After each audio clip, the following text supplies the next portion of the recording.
One of the things that Pete fell in love with early on was that feeling of vast scope, you know, seeing forever and being able to move the camera freely in that environment.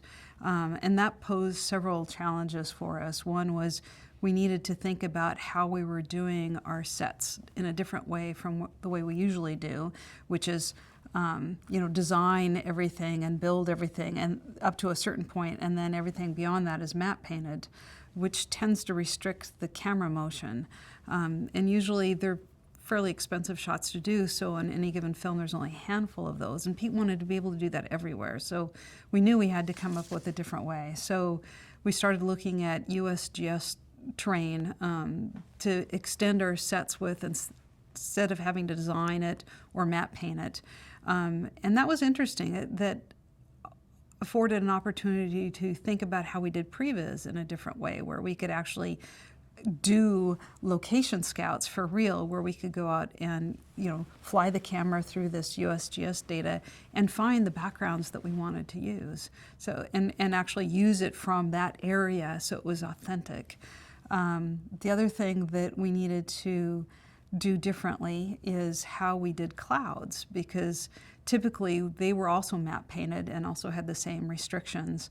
They also needed to happen after lighting oftentimes, so to get the light color right on them. And we didn't have time for that on this film. We needed to move everything up earlier in the schedule. So we designed a way to be able to do volumetric clouds, which we'd done in small quantities in the past, but they were hard to work with, hard to light, very expensive. And so we completely reworked how we did our volumetric effects, and were able to get really nice looking clouds that were easy to light and easy to move in the scene, and to become almost like actors where we needed them to, where they really become character elements in the film as these storms form. And then I think the third big challenge for this film is the water effects, especially the river, which is always difficult for us no matter how many times we do it, because it takes a lot of finessing to get them to look believable.